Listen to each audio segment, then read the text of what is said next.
yang luar biasa nih. Ini sama itu. Jadi begini permasalahannya. Seperti ini anak ini umur 5 bulan, beratnya 2 kilo. Sedangkan pada saat lahir dia beratnya 3 kilo. Malah menyusut. Malah menyusut. Ya. Ibunya nggak bisa ngasih ASI karena ibunya juga malnutrisi. Akibatnya dia pakai susu kaleng. Nah susu kaleng di sini aja sudah mahal, apalagi di sana. Habis ini saya pas meninggalkan ruangan itu, saya lihat si anak ini ngedot isinya air.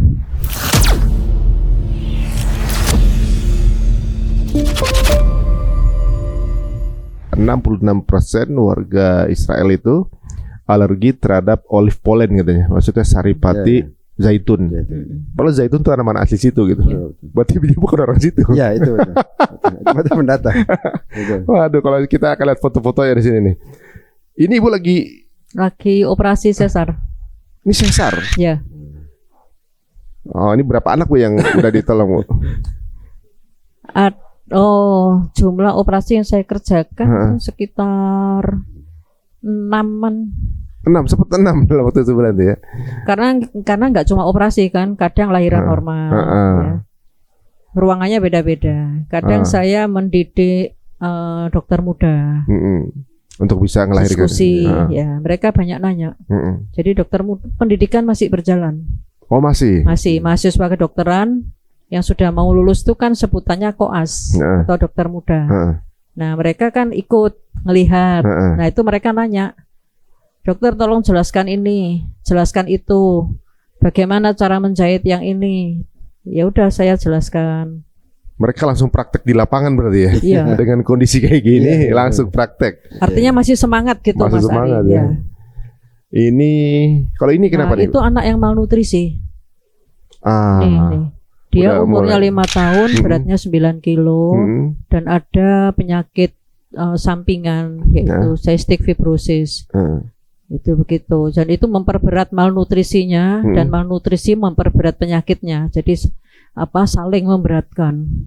Oh, jadi udah jatuh tertimpa tangga. Iya. Nah, memang obat cystic fibrosisnya habis. Makanan juga nggak ada. Makanan nggak ada. Tambah kasihan juga. Ini 5 tahun ya. Ya. Jadi Mas Ari, kena blokade ini orang-orang yang elektif itu kan masih ada. Ditambah orang-orang yang emergensi, pasien emergensi. Jadi numpuk. Ya. Tambah blokade, obat-obat nggak masuk. Jadi pasien yang nggak emergensi pun nggak tertangani. Ditambah tumpukan pasien yang emergensi. Itu yang pasien aja belum selesai kan gitu ya. Yang pasien biasa aja belum selesai, obat-obat terbatas, apalagi ketambahan pasien korban bom ini. Iya, kondisi misalnya kayak di Indonesia nih rumah sakit banyak gitu ya. Dengan adanya bencana seperti ini belum tentu nampung. Iya, apalagi di sana rumah sakitnya sedikit gitu. Pasiennya nambah terus, pengobatan sedikit lagi ya. Sehari itu bisa 1.000 pasien di IGD. 1.000 yang nambah, yang datang. Nah, itu nanti terbagi-bagi. Ada yang meninggal, ada yang syahid, ada yang masuk ICU, ada yang operasi, macam-macam itu. Tapi sebenarnya apa kalau di lapangan gitu, korban yang meninggal atau juga mungkin yang jenazahnya gitu ya, katanya lebih banyak yang nggak ditemuin ya, yang di rubble, yang masih tertimbul. Iya, masih tertimbul. Betul. Karena nggak ada alat berat. Iya. Itu pengakuan dari teman-teman di sana. Masih banyak yang belum kami temukan di bawah reruntuhan itu. Ya, mungkin 10 ribuan ada. Iya, yang dihitung itu kan cuma yang ketemu jenazahnya. Iya, betul. Nih guys ya, ini namanya berada di tanah ribat ya, ini yang bener, yang luar biasa nih. Ini sama itu. Jadi begini permasalahannya. Seperti ini anak ini umur 5 bulan, beratnya 2 kilo. Sedangkan pada saat lahir dia beratnya 3 kilo. Malah menyusut. Malah menyusut. Ya. Ibunya nggak bisa ngasih ASI karena ibunya juga malnutrisi. Akibatnya dia pakai susu kaleng. Nah susu kaleng di sini aja sudah mahal, apalagi di sana. Habis ini saya pas meninggalkan ruangan itu, saya lihat si anak ini ngedot isinya air putih. Karena nggak ada lagi. Nggak ada lagi. Jadi Allah. Ini lingkaran setan. Ibunya malnutrisi juga. Kalau saya bilang kamu itu ini ASI eksklusif ya, gimana? Orang ibunya nggak makan. Ibunya juga nggak ada. Nah ini dibuat ketergantungan seperti itu. Kalau ini apa nih Pak? Ini tim pertama nih Dokter Dani Ali Brasara, dia ngoperasi pasang-pasang cedera tulang belakang. Tim ke-1 ini. Tim ke-1. Sekarang udah pulang tadi? Sudah. Mereka bulan Ramadan Lebaran di sana. Kemarin itu. Ya. Kami tim kedua. Kami penggantinya. Tulang belakang banyak saraf ya guys. Ini ngoperasinya dengan keadaan darurat lagi. Kalau ini waktu kami datang, ini tadi yang saya ceritain pas hari pertama kami di sana itu luar biasa. Itu akhirnya diamputasi juga.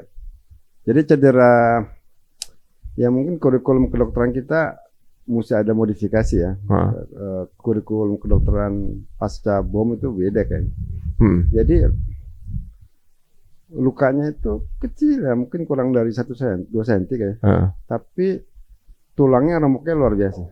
Bukan hanya tulang, pembuluh darahnya ikut putus. Itu banyak kasus amputasi di sana karena tadi.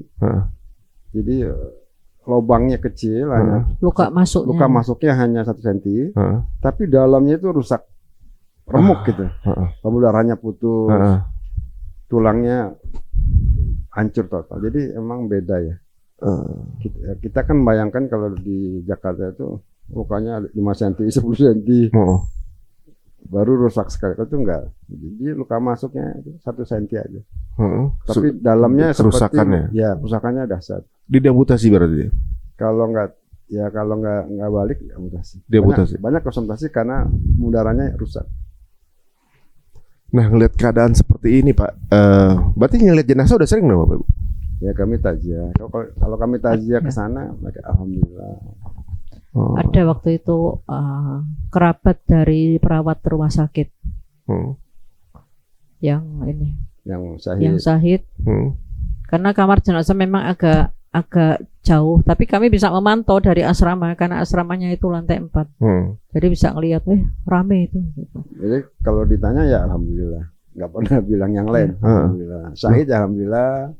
Luka ya alhamdulillah. Bapak Ibu tinggal di asrama situ? Bukan asrama, itu ada kamar ya, seperti ini. Bikinan lah, tapi bikinan. Nah tapi itu kan berarti gedung bertingkat tuh kan? Iya 5 lantai. Itu nggak takut itu tiba-tiba suatu saat itu? Takut lah. Kadang-kadang. Nggak pernah berhenti kok. Yang takut kalau lagi pas di kamar mandi, karena bisa bukan kena langsung. Banyak pasien itu kena reruntuhan. Jadi bomnya kena gedung, dia kena runtuhannya atau kena pohon, itu juga pecahan peluru juga bisa. Jadi macam-macam itu korban. Bisa direct kena pecahan peluru, bisa akibat reruntuhan pohon atau bangunan. Ini kan yang tahun Gaza sekarang ini kan udah lebih ke ngelihatnya ini kan genosida gitu ya. Kenapa masih mau Pak dikirim ke sana atau memang mengajukan diri? Iya kan, mengajukan diri. Karena kan justru mengajukan diri. Iya kan, mereka minta invitation kan. Mereka buka appeal dunia internasional. Siapa yang mau bantu gitu? Iya, WHO maupun sana. Jadi kami daftar, kami sudah tahu prosesnya. Daftar ke WHO, dites, diproses macam-macam. Ya, datang ke sana juga dicoret. Kami balik lagi ke Jakarta, berangkat lagi kemarin. Ya begitulah. Jadi berangkat tuh membiayai sendiri juga? Dibantu NGO Bulan Sahabat Merah Indonesia. Bulan Sahabat Merah Indonesia ini ya. Dan Pak, apa Pak motivasinya yang ini kan orang-orang beda ya, ada mungkin yang masih belum nikah gitu ya, atau juga mungkin ya anak-anak muda gitu untuk terjun ke sana gitu ya. Ini bapak sama ibu lagi sepasang gitu, ibaratnya mau berangkat ke sana gitu. Saya nggak bisa bayangin anak-anak bapak ibu gua lagi mau ke Gaza ini gitu kan, pasti pikirannya gimana gitu. Cucu lapor sama gurunya.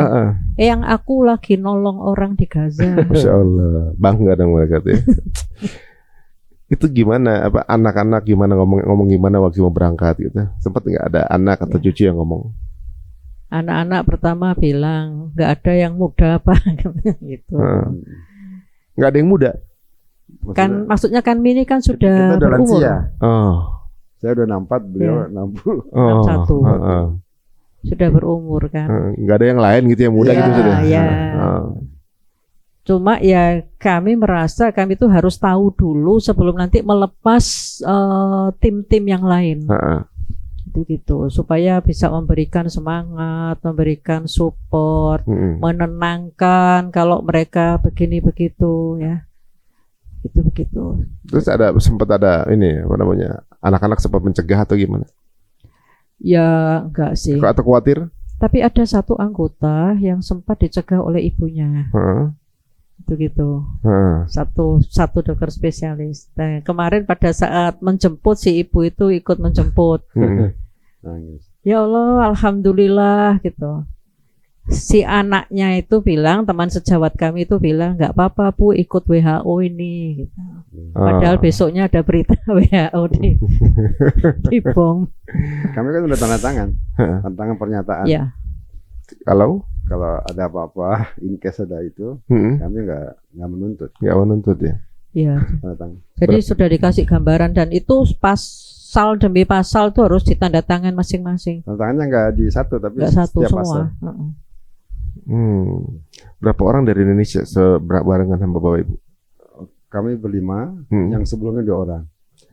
Nah, waktu Bapak Ibu di sana kan sempat ada kejadian yang cukup viral itu, yang petugas kesehatan yang kemudian ketemu videonya yang dia dieksekusi di ambulan itu. Kedengeran juga nggak di sana, Bu? Nggak dengar, tapi itu sebelumnya kan? Kayaknya. Itu sebelum kan? Tapi itu kan memang udah dikubur dan videonya baru ketemu. Ya. Ini maksudnya udah cukup lama, tapi videonya baru ketemu gitu. Itu di sini kan lumayan viral itu, yang kemudian sebetulnya ada yang lebih tragis. Ketika kami di sana itu ada 50 anak sekolah yang syahid kan. 50 anak sekolah di Jabalia itu.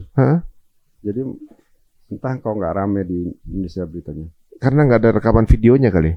Ya kalau di sana kami lihat di TV Al Jazeera itu sekitar 50 yang syahid anak. Jadi di bom itu sekolahnya, sekolah dasar di pengungsian. Karena sekolah itu kan dijadikan tempat mengungsi. Sekolahnya yang dibom. Ya. Itu 50 yang meninggal. Anak-anak itu, anak sekolah. Bayangkan ya guys ya. Jadi butuh adab seperti apa lagi ya? Maksudnya peraturannya semua dilanggar ini.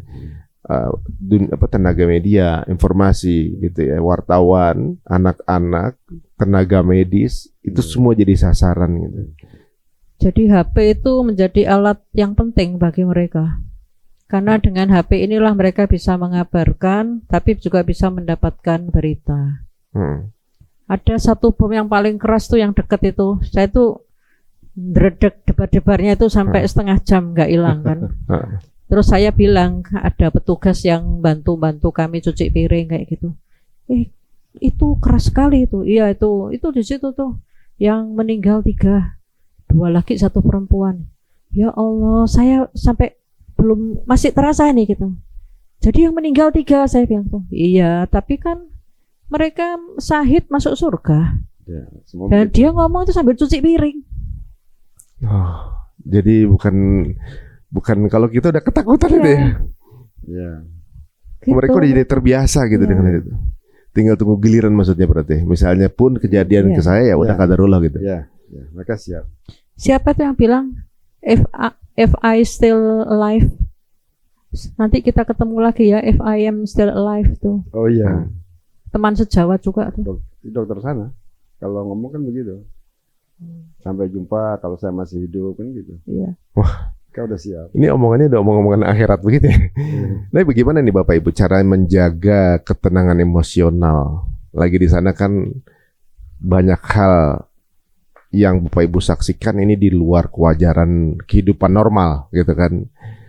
Penderitaan gitu, apa namanya, orang kecelakaan gitu. Kalau di rumah sakit kan orang kecelakaan lalu lintas, jatuh, ketiban apa segala ini kan badan rusak, hancur, bukan cuma 1 orang gitu, dan keterbatasan peralatan. Hal-hal ini kan pasti mengganggu emosional. Ini bagaimana cara bisa tetap waras dan tenang itu? Ya, saya lihat mereka nggak ada rasa sedih saya.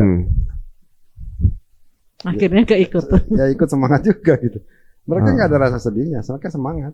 Oh nggak ada rasa dibaper tuh jadi takut gitu nggak ada. Kayak itu dokternya tinggal di tenda, perawatnya tinggal di tenda, semua staf tuh tinggal di tenda. Itu kan dijemputin oleh rumah sakit pakai bus, terus kerja. Ya, biasa pulangnya aja. diantar. Pulangnya diantar. Tanpa dibayar tapi ya? Tanpa dibayar, dengan semangat. Pasiennya juga alhamdulillah. Saya pernah sampai nanya, kalian itu cerita apapun kenapa kok selalu diakhiri dengan alhamdulillah gitu. Semuanya. Ya, penasaran Semuanya. ya. Kenapa sih gitu? Ya, ada dua katanya. Pertama, alhamdulillah karena Allah memberikan kami kesempatan untuk bisa bertahan sejauh ini.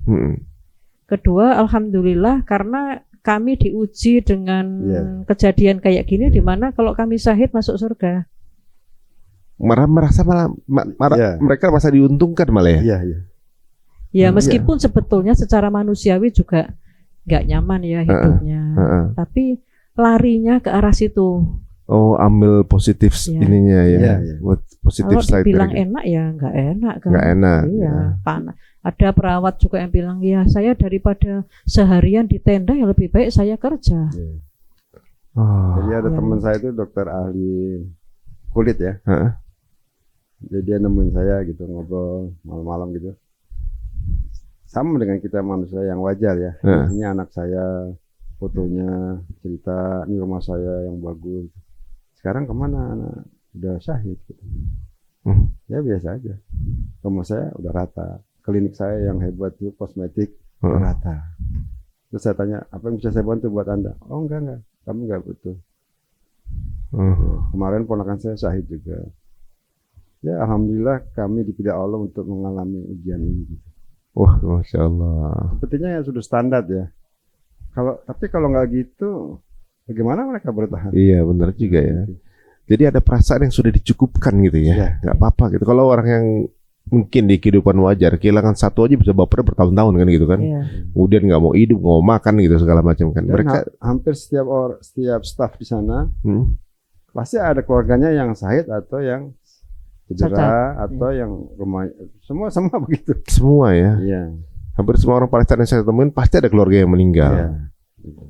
Nah kalau di antara pasien atau juga mungkin anak-anak gitu yang pernah ditemuin sama bapak sama ibu, ada nggak kisah yang paling berkesan ya sama ini nih? Kisah ini membekas di hati saya nih gitu ibaratnya. Lebih dulu dah. Saya tak mikir dulu. Saya tuh nggak lihat anak-anak sedih ya. Mereka masih main tuh?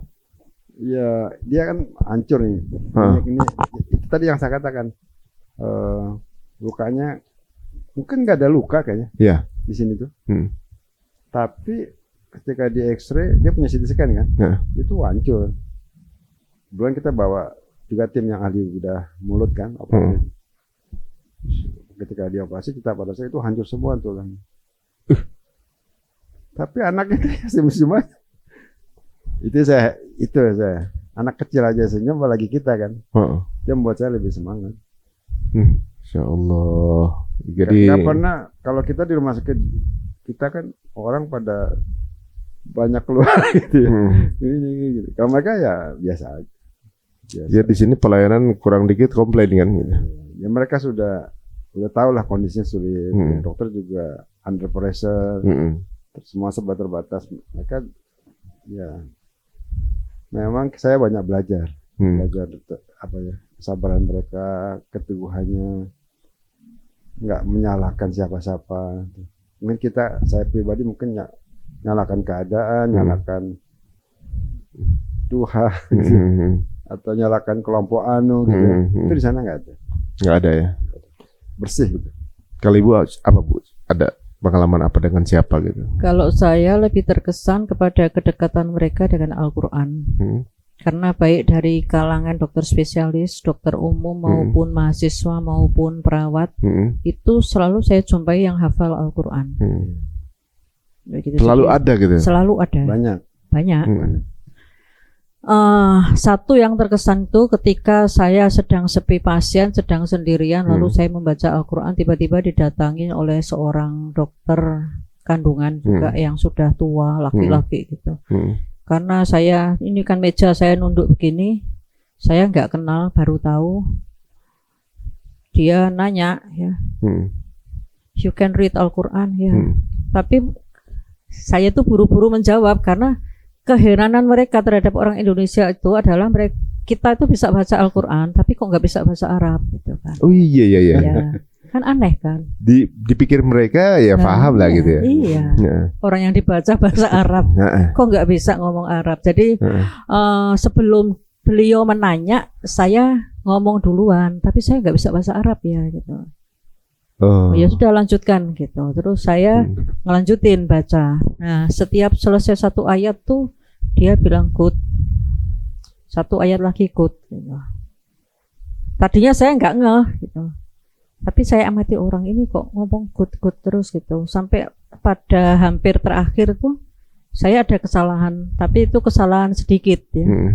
Dia langsung mengoreksi. Stop gitu. Kasih tahu.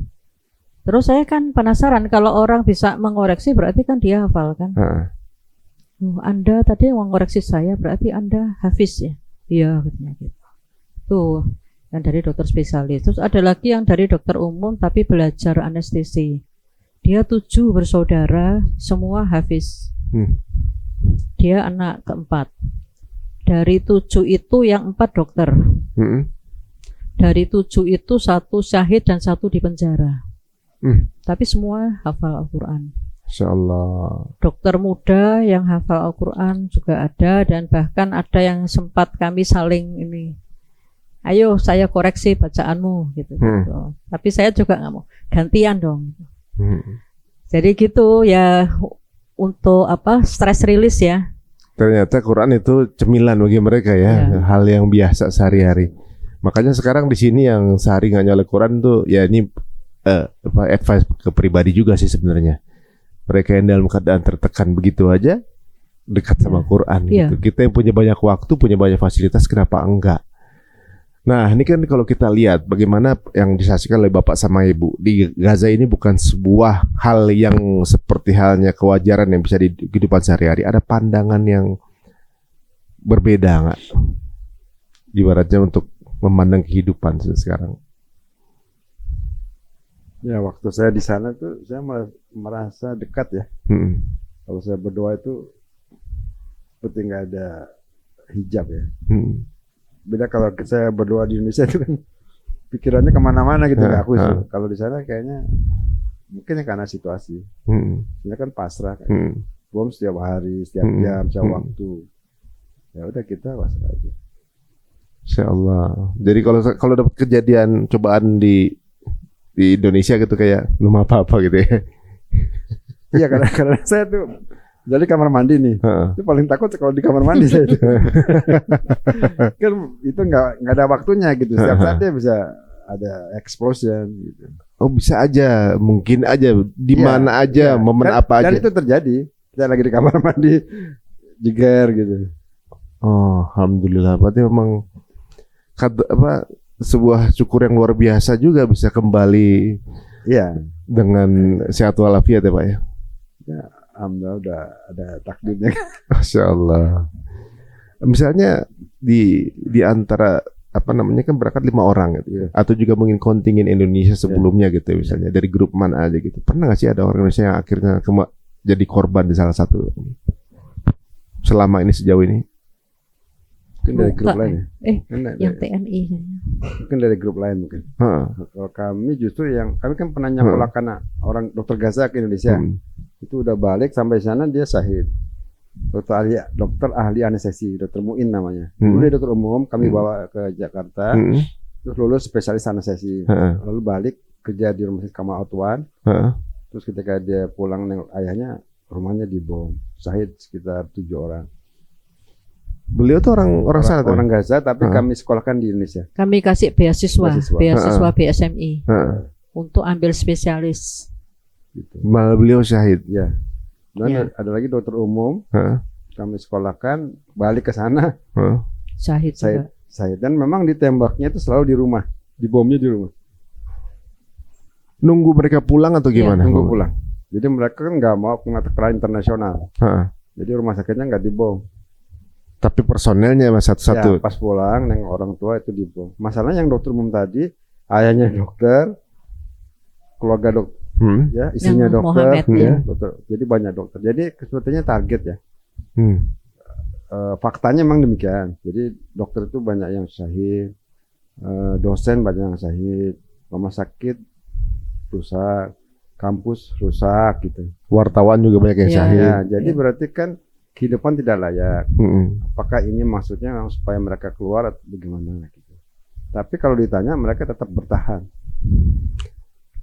Main bertahan ya. Ini Pak kalau kita lihat ini kan paling dahsyat serangannya ya. Selama Bapak pernah bolak-balik ke Gaza gitu kan. Iya.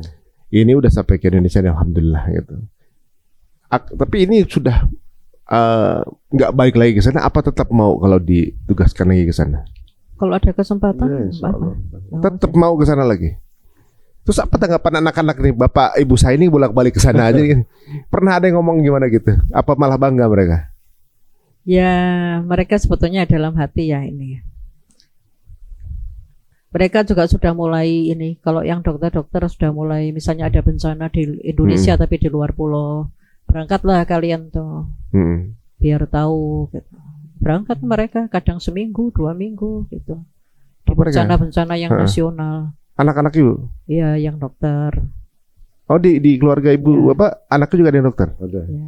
Oh, Masya Allah. Jadi Itu. semangat itu ditularkan ke anak-anak. Ya, harus ditularkan. Bapak sama ibu misalnya nih ya, mungkin banyak kalimat yang nggak bisa terlontar langsung pada anak gitu. Misalnya kamera ini anak bapak ibu, mau ngomong apa pesannya buat mereka? Silakan Pak. Misalnya nih anak bapak lagi menyaksikan sekarang nih, dan mungkin banyak kata yang nggak bisa dikeluarkan langsung. Misalnya ini anak bapak lagi nonton bapak, mau ngomong apa sama mereka?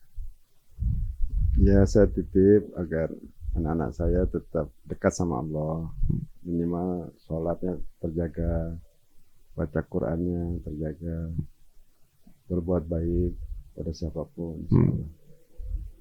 Itu aja. Masya Allah, pesan singkat tapi itu dalam maknanya gitu. Kalau ibu mungkin mau ngomong juga Bu? Ya, jadi saya mau ngomong karena di sana saya anggap itu sebagai tanah yang diberkahi. Umi tetap mendoakan kalian dari sana. Sampai di sini alhamdulillah masih bisa ketemu ya. Alhamdulillah. Nah sekarang nih Ibu sebagai mungkin closing dari obrolan kita nih Bu. Sebenarnya masyarakat Indonesia yang nggak punya kemampuan seperti Bapak Ibu, bukan dokter gitu, nggak aktif juga di NGO gitu. Kemudian pekerjaan sehari-hari, apalagi ekonomi lagi turun begini gitu kan, keadaan di Indonesia juga kurang baik juga. Apa sih yang bisa dilakukan masyarakat Indonesia melihat keadaan saudara yang ada di Gaza gitu? Sekarang banyak juga narasi-narasi mengatakan ya kita aja susah gitu misalnya. Padahal itu adalah perlemahan, narasi perlemahan untuk kemudian mungkin membuat yang mensupport Gaza makin sedikit begitu. Nah kira-kira apa yang bisa dilakukan masyarakat Indonesia nih?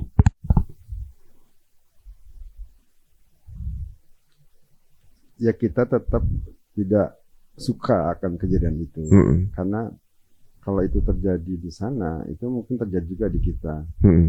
Jadi teman-teman di Indonesia ya tetap mendoakan semoga itu segera berakhir. Yang kedua, kita tidak membeli produk-produk yang mendukung kegiatan itu. Boikot jalan terus berarti ya? Tetap, karena itu digunakan untuk membiayai. Nggak mungkin tanpa biaya kan itu. Yeah. Pasti dengan biaya. Jadi dari mana? Dari bisnis mereka. Ya kita kalau bisa cari yang produk lokal gitu. Itu termudahnya ya? Saya rasa mudah ya. Kita nggak tinggal milih produk lain aja kan gitu sebenarnya. Ya, kopi lokal juga masih banyak. Masih banyak. Masih banyak.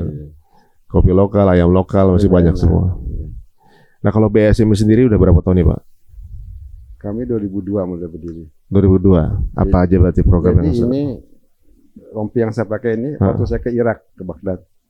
2004. Ini masih. Ya. Oh, ini sebelum ke Gaza, malah ke Irak. Ya, 2000 berapa itu? 3 atau 4. Ini banyak sejarahnya dong rompi. Ya ini suka saya pakai kalau kemana saya merasa tenang. Karena dia menemani saya kemana-mana. Ya, alhamdulillah, masya Allah. Soalnya ada namanya.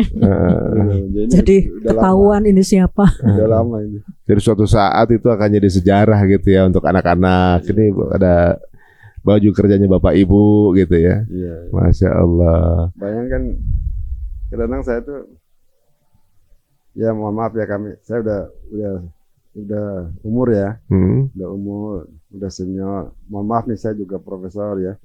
Itu kemarin saya tidurnya di bawah. Itu mungkin saya dilatih oleh Allah untuk lebih humble ya. Ya, bisa merasakan ya. Mungkin kalau saya di Indonesia, saya kurang merasakan. Tapi kalau saya di situ, saya lihat tenda-tenda, lihat pasien-pasien, dan teman-teman saya dokter. Ya gitu. Makannya juga roti aja. Jadi itu mungkin memang manusia harus begitu kali ya. Suatu masa dia harus dipaksa untuk bisa merasakan orang juga itu bisa lebih susah dari kita gitu. Jadi ini semacam pendidikan dari Allah langsung gitu ya. Iya, gitu. Dihambelkan. Karena teman-teman kita yang spesialis itu rumahnya bukannya mewah-mewah juga, punya kolam renang gitu, tapi satu titik waktu rata gitu. Kan tinggal gitu aja. Jadi kalau lo menghendaki ya hilang ya hilang. Masya Allah. Itu mungkin buat saya ya. Waktu yang awal memiliki semangat ini bapak atau ibu dulu nih di awal? Saya yang ngajak ibu. Ibu diajak bapak begini bagaimana Bu? Dulunya. Ya justru kalau nggak diajak saya marah sama dia. Inilah enaknya menikah dengan orang yang satu frekuensi ya guys ya. Kalau misalnya yang ibunya nggak mau berangkat kan bisa jadi konflik ini kan. Tapi malah ini yang berangkat dua-duanya. Ini butuh tarbiyah yang luar biasa dari keluarga tentunya. Ini Masya Allah. Sebuah contoh bagi kita ya, bahwa kadang-kadang nih cinta itu nggak mesti harus berada di tempat yang halus romantis-romantisan. Ternyata apa yang mereka lakukan berdua ini, saya memandang kisah ini aja seperti sebuah kisah romantis loh. Iya, ini romantis menurut saya karena berada sama-sama, jadi punya pasangan untuk berjuang bareng. Romantis banget ya.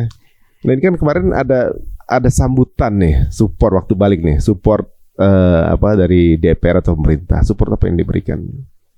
Ya kita minta mereka itu, kalau kami kan masyarakat sipil nggak punya kekuasaan apa-apa ya. Kalau mereka mungkin punya kekuasaan politik. Tolong segera dibuka nih border. Nggak tahan udah, nggak bisa bertahan. Paling lama 30 hari. Terus kedua ya, cobalah di lobby supaya perang ini bisa selesai. Itu aja kami minta. Mereka berjanji akan mendukung. Ya kita usahakan terus. Kita doakan mereka. Ya jangan lupakan lah. Iya. Jangan lupakan Palestina. Kalau wacana untuk membawa warga Palestina ke Indonesia seperti sebelumnya itu gimana Pak? Kalau warga sana nggak suka. Mereka aja nggak mau dipindah. Ya kan takut nggak bisa balik. Walaupun di sini sarana rumah sakitnya lebih baik pun mereka nggak mau. Lebih suka di sana. Sekarang contoh kalau Mas Ari ke Aman, kan banyak toko souvenir kan? Itu kan yang banyak kunci-kunci rumah ya. Itu simbol bahwa mereka akan kembali ke rumah mereka yang dulu diusir oleh mereka. Oh itu juga sebuah simbol perjuangan, resilience itu ya. Oh, saya mengalami waktu saya ke Libanon. Saya pernah juga ke Libanon. Itu ada seorang ibu bawa kunci asli. Ini kunci rumah saya. Lalu Anda mau balik ke sana? Iya, emang masih ada rumah saya? Ada, saya akan balik ke sana. Itu bukan rumah penjajah, itu rumah saya. Surat-surat rumahnya juga masih ada. Rumahnya masih ada. Itu waktu itu 10 tahun yang lalu saya ke Libanon. Jadi kunci rumah itu dipegang sama mereka. Itu turun-temurun mereka akan mewariskan itu ya. Itu tanah mereka kok, rumah mereka. Kalau dia nggak tahu di sana udah dibangun apa gitu, yang penting pokoknya saya mau balik ya dulu gitu ya. Ya mereka keluar dari Gaza ke Libanon, ke Aman tuh kan dipaksa. Semua orang Palestina ingin balik. Dan mereka percaya sama janji Allah ya bahwa suatu hari nanti akan merdeka ya. Insya Allah. Insya Allah. Keyakinan mereka juga begitu. Saya kemarin di Jammu Mas Ari. Memang orang itu katanya orangnya pendiam, dia itu ahli bedah toraks alumni Jerman, sangat mumpuni lah operasinya. Saya lihat dari perilakunya kan, dia sholat malam, orangnya pendiam, sholat subuh, sholat subuhnya pakai kunut, Allahumma ansul muslimin fi Palestina, Allahumma ansul mujahidin Palestina. Itu pada orang Arab itu sebetulnya nggak berani kunut seperti itu. Kalau mereka kurang seperti itu di Timur Tengah, mereka akan ditangkap. Itu yang cerita itu teman saya ortopedi dari Qatar. Wah, kalau saya baca 2 kunut seperti itu, saya bisa dipenjara, dia bilang gitu. Di negara mereka itu. Di negaranya. Nah, terus saya kagum sama dokter itu kan. Kok dia 2 kunutnya begitu ya? Allahumma sholli mujahidina gitu ya. Di Palestina. Kemudian memang orangnya akhlak yang baik ya. Ketika kami keluar dari Gaza di Oman, semua anggota delegasi dia jamu makan. Dan spesial untuk rombongan kami Indonesia. Dibawa ke rumahnya. Semua keluarganya dikumpulin. Keluarga besarnya itu pada berdatangan. Dia hanya untuk mengucapkan terima kasih kepada kami dokter Indonesia. Itu dia penghargaannya luar biasa. Dan mereka kalau menjamu kan luar biasa ya. Iya benar, all out. Nah kalau misalnya Bapak dan Ibu nih menggambarkan Gaza dengan satu kata atau satu kalimat, apa? Dia harus merdeka dan sejahtera. Ya, dan ya Gaza pasti merdeka. Iya. Masya Allah. Kalau Ibu apa Bu? Mereka kuat. Kuat. Ya. Apa kuat? Jadi ada ungkapan bahwa semua barang bisa aja diproduksi di Cina, tapi ada satu yang nggak diproduksi di Cina. Itu keberanian. Ya. Cuma diproduksi di Gaza. Masya Allah. Oke teman-teman semuanya, jika dirasa ingin lebih dekat dan juga ngobrol dengan Bapak Ibu ini, yang saya rasa ya, kalau bisa diputer itu rekaman apa yang mereka udah saksikan dan mereka lihat, ini mungkin kita sendiri nggak bisa tidur. Dan mereka mengalaminya sendiri, dan ini yang namanya menjalankan amanah kemampuan yang Allah berikan untuk kemudian dipergerakan kepada saudara yang ada di Gaza gitu. Walaupun nggak banyak ya yang mau melakukan hal seperti ini, tapi mereka adalah yang terpilih. Nah teman-teman semuanya, jika ingin kenal lebih dekat, monggo silakan add akun sosial media dari BSMI. BSMI atau Bapak langsung? BSMI boleh. BSMI apa tuh? Add apa di Instagramnya? Instagramnya BSMI ya. BSMI _ID. BSMI _ID. Kalau Bapak? Saya Instagramnya saya stop. Oh, stop. Nanti nggak bisa balik. Oh iya, nggak bisa masuk ya. Ibu juga? Nggak. Saya sempat uninstall, tapi saya nggak tahan untuk nge-share. Ya. Saya juga sempat nanya ke beliau. Saya berarti udah boleh ya nge-share. Terus kata beliau kalau mau masuk lagi ya jangan. Ya.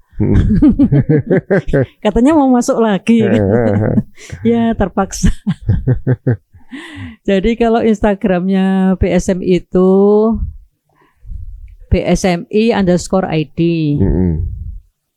Itu kalau aja. Saya @prita_spok.